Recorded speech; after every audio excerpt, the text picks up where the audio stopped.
The thing about dissociative identity disorder is that time can move in a weird way for us. Because the host is not always at the front of the mind, this can mean that we can just skip out on time. When one of our alters is fronting, that can mean that only they are aware of the passage of time. Of course, this is not always true because while the host or the other alters aren't always fronting, they can still exist in the front space and look at what is happening. I like to equate this to being in a car.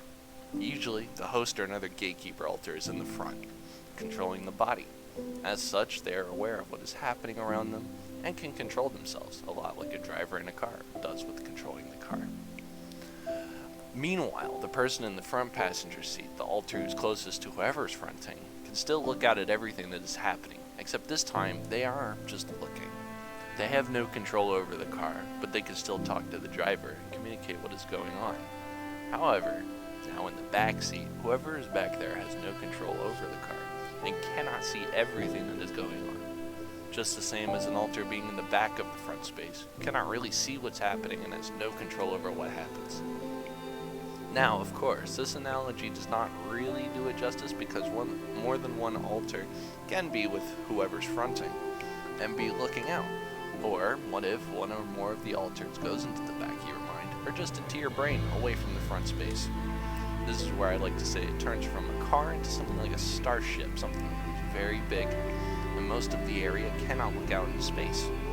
Take, for example, USS Enterprise from Star Trek. Sure, you can look out into space in it, but a lot of the spots you can be in can't do that. So now, let's bring it back to sensory perception.